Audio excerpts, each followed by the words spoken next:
Okay, so today we're doing the black tank. It's not as bad as everybody might think. It's a pretty easy chore. Number one thing is always remember sanitation. You want to keep your these are brand new gloves.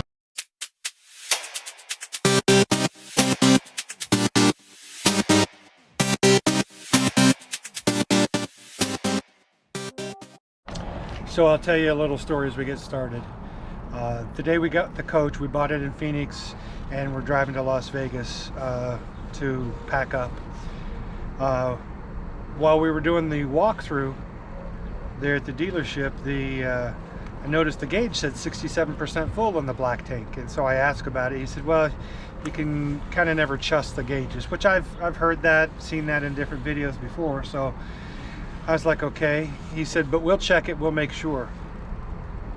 So we drove up to Vegas and I went to hook up. Now, having done my research, I was all prepared. I had the right, the septic hose, the black tank hose, had what I thought was everything. Well, this coach has what's called a bayonet fitting. So this is what closes the pipe off when your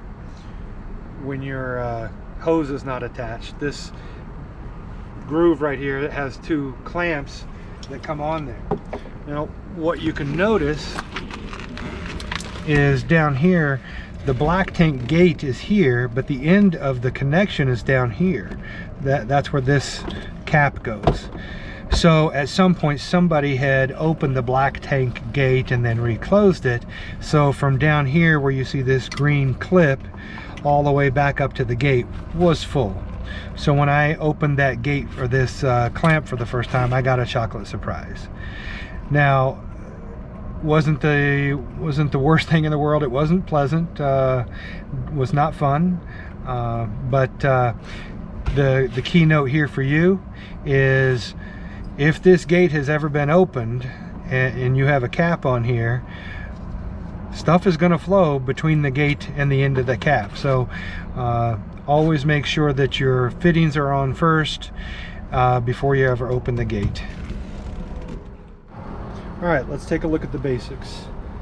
First of all, we have our wet bay. Top left over here, we have the black tank flush. So I have a hose that I keep only for the black tank, and you'll see I have a meter on there. That meter allows you to see how many gallons you've put in there. So just a quick reset. Now, I prefer it at this end. It's upside down, as you can see, but I prefer it at this end so I can watch it here at the tank versus upside right over at the faucet where it hooks up. So it's upside down, but it still works just the same. Down below we have the black tank valve, and then we have the gray tank valve. Comes out and goes down to the septic system, and you'll see I do have a clear elbow. So first things first, we're all hooked up, we've been hooked up, so we're going to open the black tank valve. So this one, just a quick pull, and then I'll keep it a little distant so you can see. Color is just brown liquids.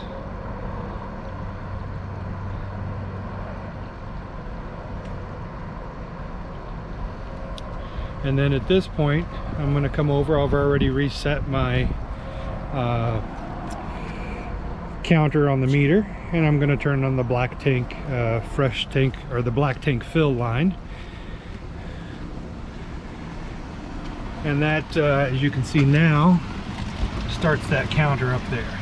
So what I like to do is turn on the black tank flush while I empty until I see clear water coming out, and then I shut off the hose to make sure that the water is fully drained out of the black tank, and reset my counter here, and then put in about 10 or 12 gallons of fresh water and let it flush good, and then flush that back out. I will sometimes do that at least 2 or 3 times.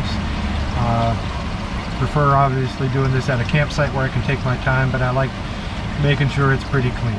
Alright, we have shut the black tank valve back off, and I'm going to come up here and reset my counter. And I'm going to let it put in about 10 gallons. Now you may wonder, that is not your typical brace underneath, because my coach has the valve that goes straight down. It doesn't have a lot of room. I've actually only had one time where I could use the stand for the black tank hose, so I made one out of cut a PVC pipe in half and made a little angle for it there. And then you may wonder, there's my stand. Well, I have that and some wood going along this side. Well, that hose, when it gets under pressure, when you open those valves, tends to go sidewinder on you. So I have those there just to control that push out. So now you can see we have about 10 gallons back in the tank. You saw how clear it was.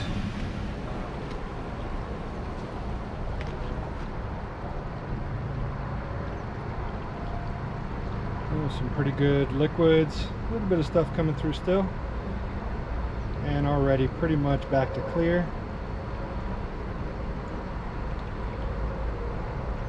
I'll wait for that to pretty much trail off and then repeat the process one more time.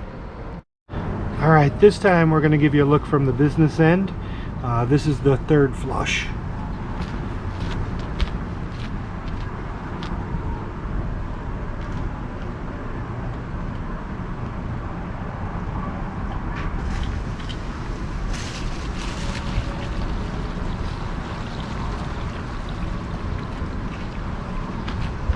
And as you can see now, that's pretty clear.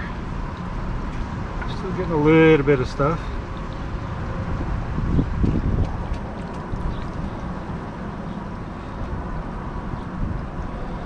Okay, next is to turn off the black tank hose so that water quits coming. All right, now that there's no more water coming out, the black tank is closed and we're good there. Now we're going to open the gray tank. I'll let you take a look at what the gray tank water looks like.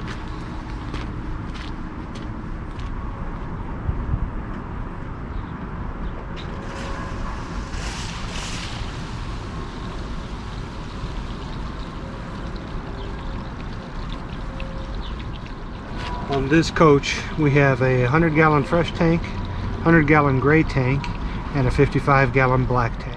Now one thing you'll notice in my setup at some point maybe is I use a 0G hose. Love the hose. I could not get them in different colors, but it doesn't matter. So this is my black tank hose, and you'll notice this has the screw on ends. I just screw that onto this end to stop any extra water leak, even though it's just fresh water coming through this hose. I just keep it all separate. On the rest of mine, and I'll show you here in a second, this goes in the black tank box. So that bin is strictly for black tank items. It's where my gloves go, it's where the hose goes. Everything that has to do with the black tank goes in this bin, and it stays there. I was mentioning I will never get them confused, because you can see on my fresh water I have quick connect adapters on every end.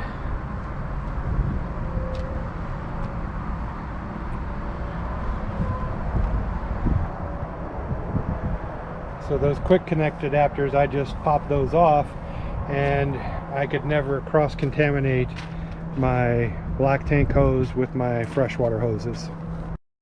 Okay, we are finished. We have dumped. Now we're not disconnecting, so we're going to leave that connected, but the black tank is closed. The gray tank I'm going to leave open for the night.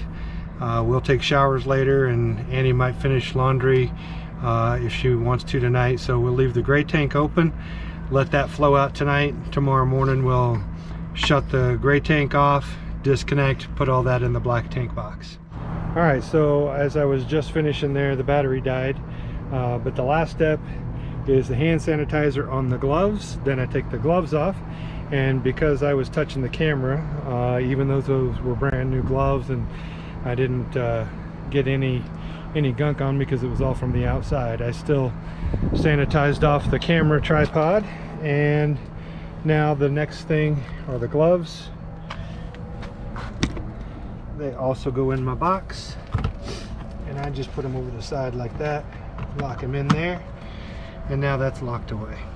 Now the next step is inside. I didn't mention my handy dandy little stool. This is something I cannot recommend enough. This has been a lifesaver. I've seen a 3-leg, 4-leg. This is I think 350 pounds. I'm not quite there by any stretch, but I wanted the sturdiness of it. The thing I like about it is whether you're getting in under the bay, working on something underneath, or even wiping down the sides with the wash and wax kit, this stool is a lifesaver from having to bend over all the time. So recommend highly having a stool like that. So now I'm inside, and you can see I have a 0 on my gray tank, but I still show 33% on the black tank. Even though I know it's empty, it's still showing 33%. That's where you can never trust those sensors. So that is the reason I am using this. It's called RV Digest It. Saw it on just somebody else's channel on the YouTube, and I'm trying this now, trying to get that sensor, that 33%, to go back down to 0. It's done it before, but it stays at 33% even though I know it's empty. So.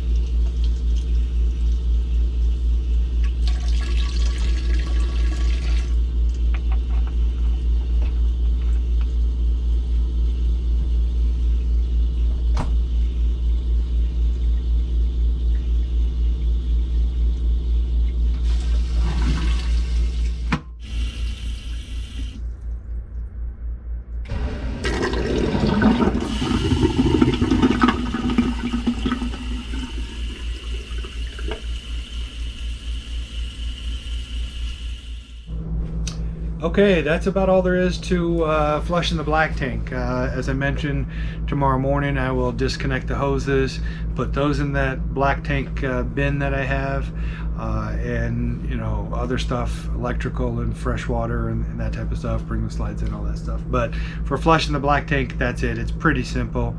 I like to do it the night before, simply because I want to take my time, and I don't want that next morning.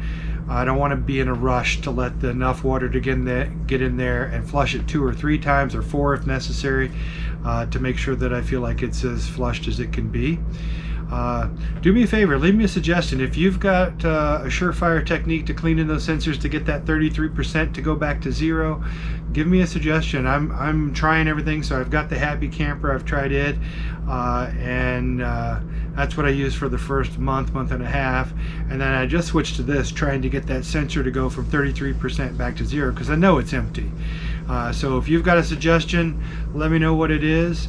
I did have a cleaning service come out and do the basically a car wash spray hose that's up in the black tank when we first got the coach, after the initial surprise. The dealership took care of that, and they had somebody come out and do that cleaning for me. So that was nice, but it was reading 0 then, so I'm guessing a piece of toilet paper or something stuck on there. But let me know if you've got a suggestion. I'm in the mood to try some things and try to get that meter back to 0. If you have any questions or comments, leave them in the comment thread below. Thanks. Have a great day. Thanks for watching. Don't forget to hit subscribe and the thumbs up, and leave us your comments. Until next time, we are Banda RV Golf.